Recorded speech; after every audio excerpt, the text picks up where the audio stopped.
Let's play a game. In 3 seconds, how many fabulously wealthy people can you name? All right, same game, only in round 2. The question is, how many desperately poor, even homeless people can you name? We probably didn't score as high in round 2, did we? And yet the U.S. Department of Housing and Urban Development estimates that in 2020 nationwide, more than 580,000 people were experiencing homelessness on any given night. That's way more than the number of people who fit into the fabulously wealthy category. Statistically, we should be able to name at least several, but most of us who are not social workers can't. We don't know, maybe we don't want to know. There is a certain intimacy about exchanging names with a person. It is the first act of making that person matter, of acknowledging the presence of someone who is just as human as we are. It's a way of saying, I see you and I allow you to see me too. You know my name and I know yours. And yet in today's parable from the 16th chapter of Luke, the usual rules do not apply. Now, it isn't at all unusual for Jesus to tell a parable without using names. Leading up to this one, he has told 4 other parables: the shepherd with the missing sheep, the woman with the missing coin, the man with 2 sons, and the rich landlord with the dishonest manager. Do any of these people have names? No, not a one. The 5th parable in the sequence starts out like any other. There was a rich man who was dressed in purple and fine linen and who feasted sumptuously every day. As usual, the character's name remains a mystery, but then the second character is introduced. At his gate lay a poor man named Lazarus, covered with sores. It is highly unusual for Jesus to give a fictitious character a name, and not just any name, mind you, but the name of one of his dearest friends. Somehow this Lazarus character is dear to Jesus or represents something dear to Jesus. I think we need to hear the rest of it, so let us continue with Luke chapter 16, picking up at verse 21. Lazarus longed to satisfy his hunger with what fell from the rich man's table. Even the dogs would come and lick his sores. The poor man died and was carried away by the angels to be with Abraham. The rich man also died and was buried. In Hades, where he was being tormented, he looked up and saw Abraham far away with Lazarus by his side. He called out, "Father Abraham, have mercy on me and send Lazarus to dip the tip of his finger in water and cool my tongue, for I am in agony in these flames."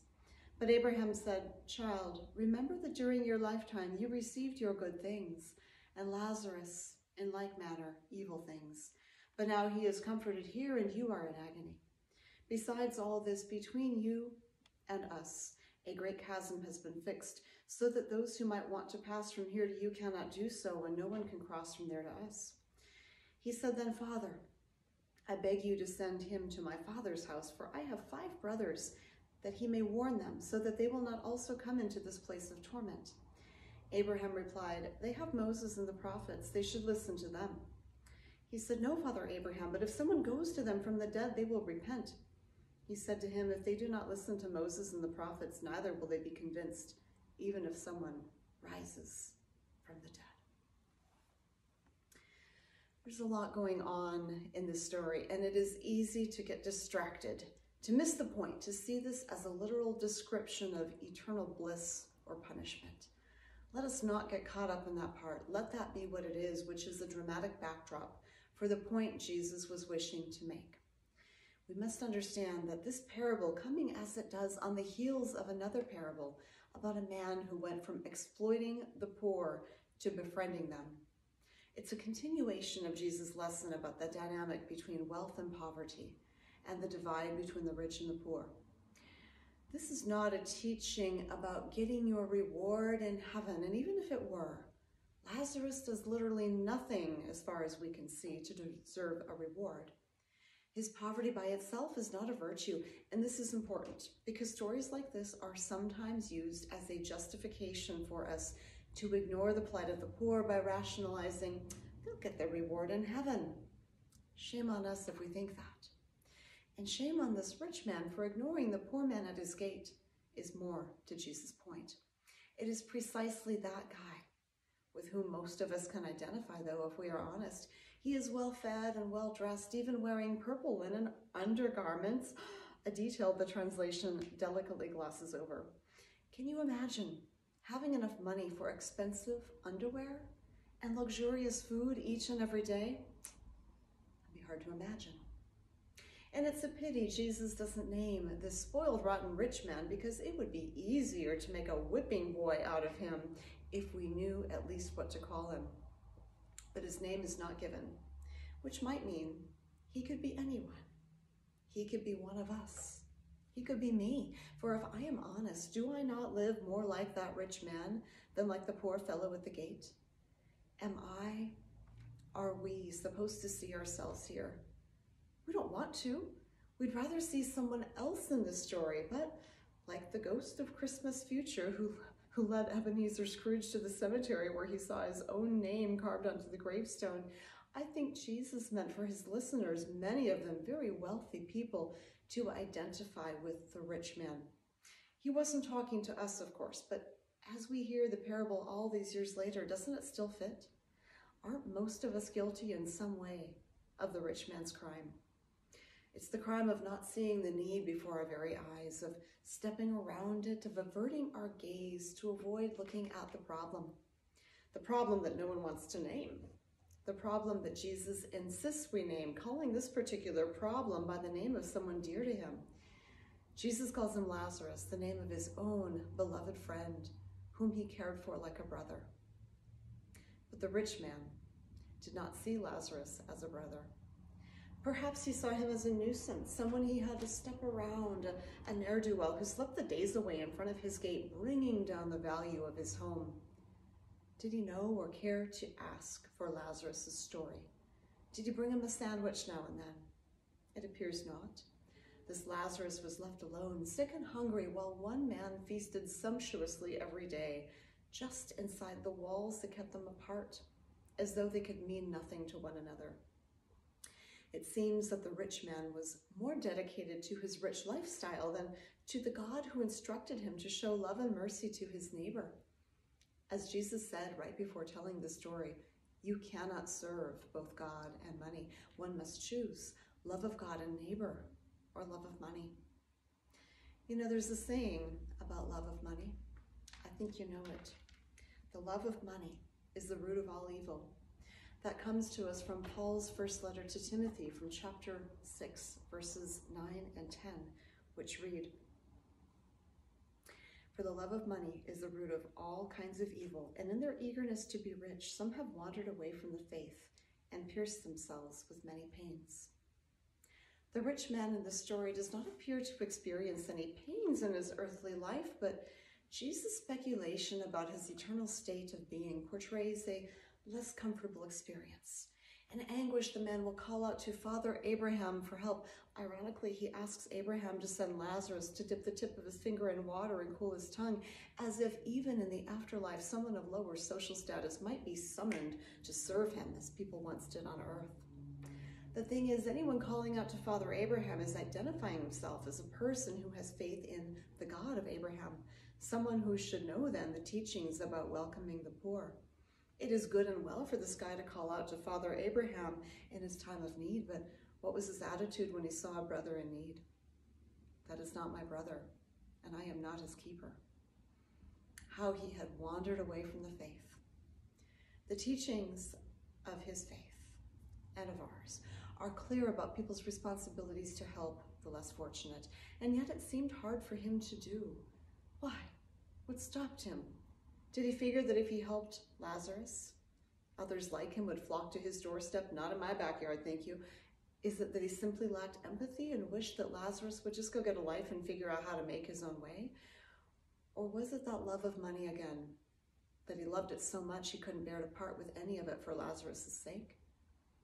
It's easy enough to imagine what might have stopped him.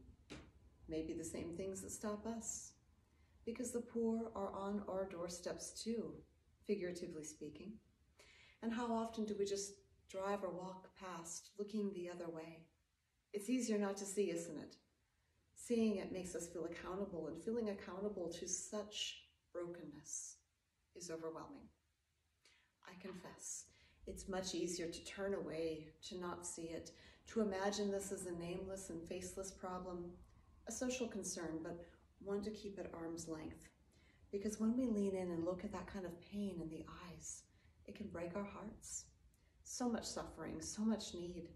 Where do we begin? I've heard it said that you cannot feed all the beggars in the world, but you can feed the beggar at your door.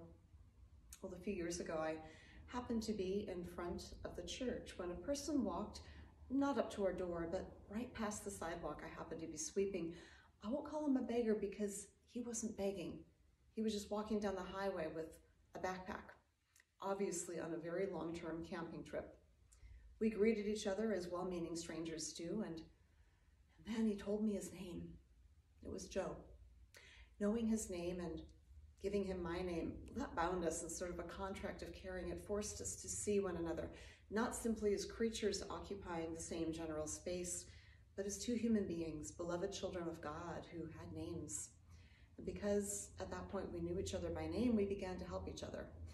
I needed help with cleaning and weeding, and he needed honest work to earn a bit of survival money.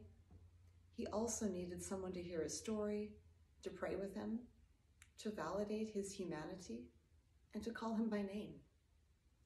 Because behind every cardboard sign, under every overloaded backpack, is a person with a name.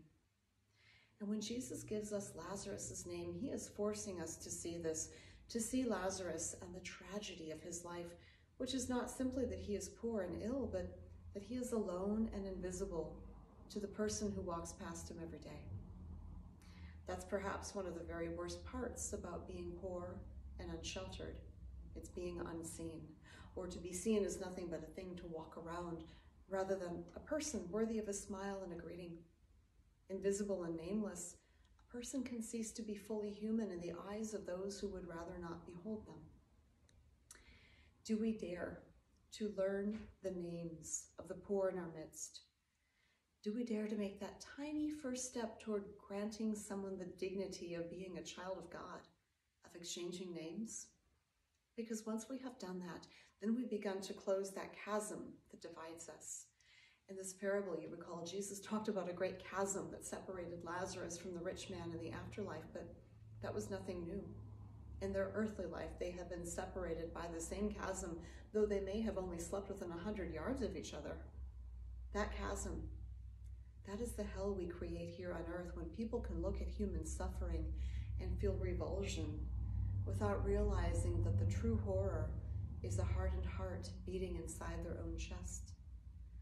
We rationalize our inaction in so many ways, don't we?